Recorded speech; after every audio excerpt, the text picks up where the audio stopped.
Hey guys, this is Christina from Brush and Bristle Studio. I hope you guys are having a good day today so far. I'm going to go over how to use this 20-ounce skinny tumbler mock-up with the hanging picture today. To get started, you're going to want to open this in Photoshop or in Photopea. In this first part of the tutorial, I'm going to go over how to use it in Photoshop, and in the next part, I'll go over how to use it in Photopea. Not much is different between the two. There's like one little difference with the smart objects that is going to be different in Photopea, but everything else is going to be the exact same. So if you're using Photopea, make sure you watch the Photoshop version or portion so you don't miss out on any of the features and stuff that are going to be available. So once you have this open, you're going to look for these red tabbed layers. These are going to be your smart object layers. So if you double click on this smart object thumbnail right here, it's going to open up your smart object document. Now, if you navigate to the file that you want to mock up, you're going to want to select the document, and you can do that by either pressing Control A or grabbing this marquee tool and then dragging and dropping to get the whole document, and you'll see the marching ants going all over the canvas. That means you've got it all selected. Now you can press Control C, or you can go Edit, Copy, and then close out of this, and then go press Control V, or go to Edit, Paste. If your design does not fit the document all the way, you can press Control T or go Edit, Free Transform, and you'll see these anchor points all around your design. Now, if you click and drag from the anchor point, you'll see that it resizes proportionally. Now, if you don't want it to size proportionally, you can look up here and you see your width and your height and this little link that is highlighted. If you click that, it'll unhighlight the link, which will allow you to size disproportionately. If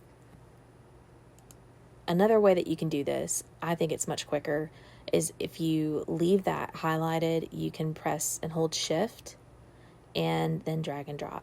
And that way it will let you do just one side at a time. I know there's several times I have to use that with resizing pictures and stuff. So that little trick is very handy. But once you're happy with how it's sized, you'll go up here and press this check mark, or you'll press Enter. And now you can press Control S or go to File, Save, and it'll update your smart objects for you. Now this is a one-click change, so it will change all three at once.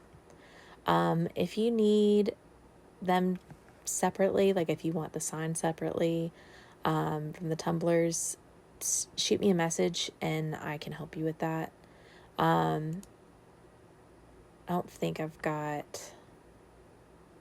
Yeah, so as you see, I've got this do not copy right here as well on top of that sign image. It's just to help your stuff not get stolen. But if you want, you can always double click that and you can mess with the opacity or the fill on it. You can put your logo or watermark in here, whatever you need to do. But yeah, let's go over some other little things that you can change in here. You'll see this folder right here. It's supposed to say Tumbler Highlights and Shadows. So if you take a look at this, you'll see that you've got it separated by the left, middle, and right tumbler. If you look in, we'll look at the left. You've got a glossy overcoat, the highlights, and the shading. If you take a look up here, you've got your blending modes and your blending options. These are always going to be up here, but they change based on what you're clicking on, what you're looking at.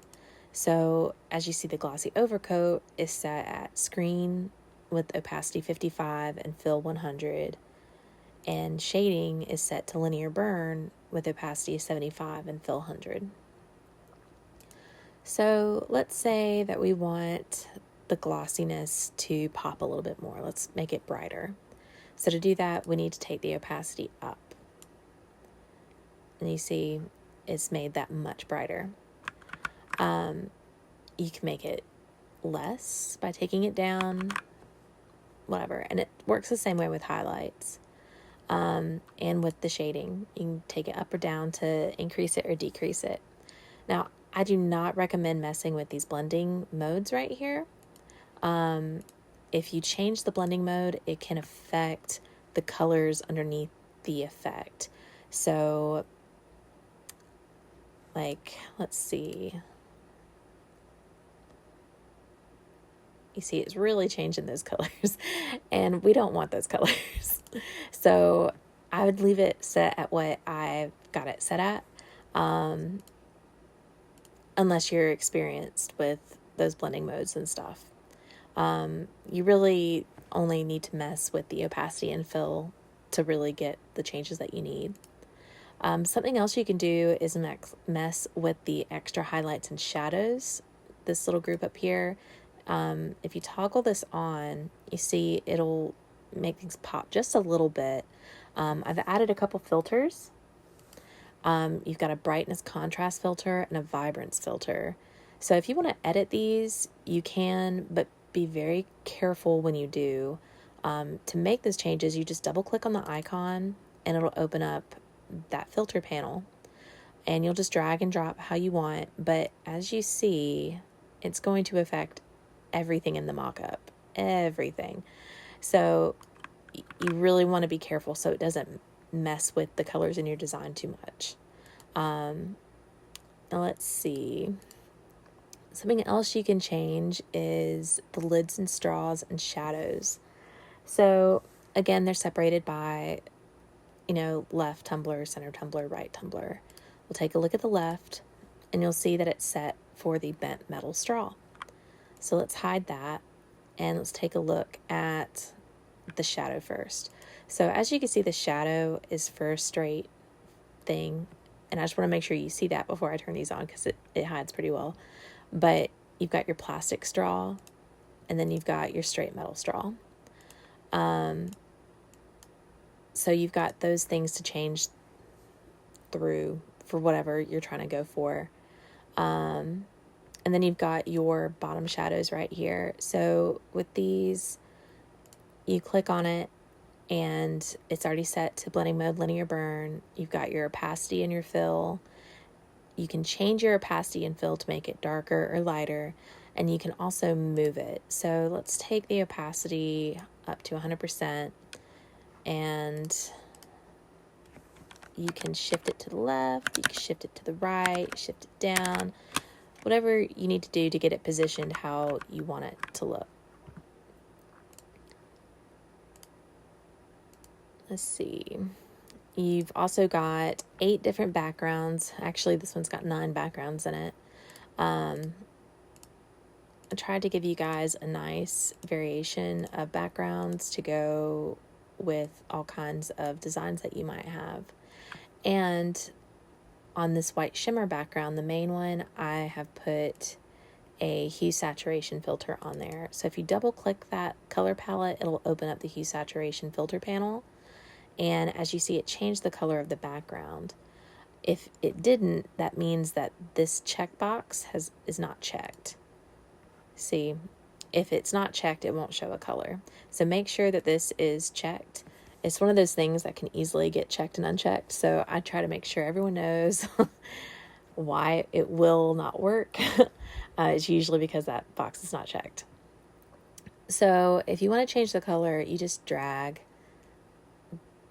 this hue button around.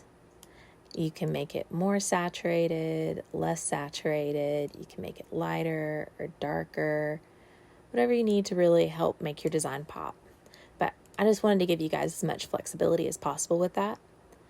And then with this, I also included a action. So I'm going to go over how to use that really fast. So if you go back to your folder, you'll see an actions folder. And if you double click on this action, it's going to automatically install it into Photoshop for you. And you're going to look for this play button over in your panels bar. If you don't see that, go up to Window, and then you'll see Actions, or you can press Alt F9. Now, if you scroll to the very bottom, that's where your most recently added action is going to be loaded. It's always at the very bottom. So I have this set into two different groups. You've got Load Design and Save. So if you select the load design and press the play button, ignore that error, and navigate to the design.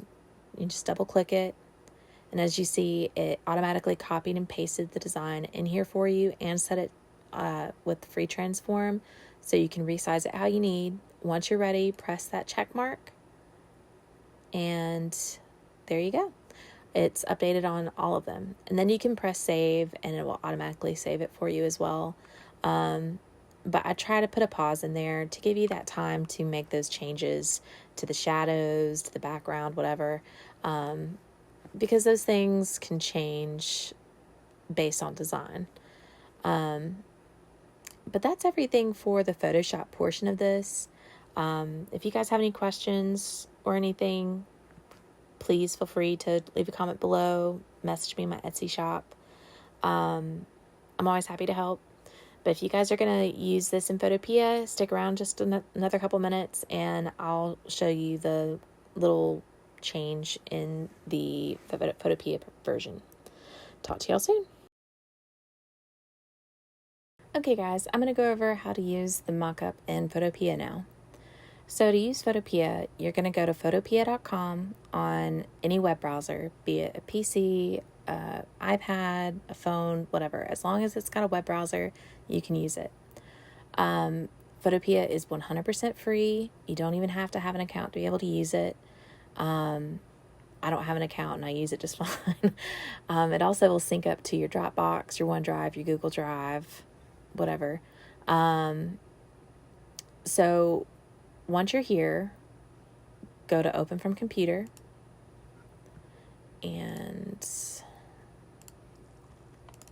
open up your Mockup.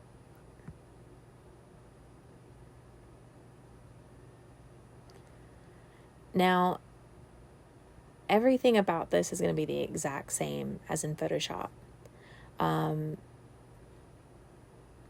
The only thing that's different is how we load in and how we save the smart object.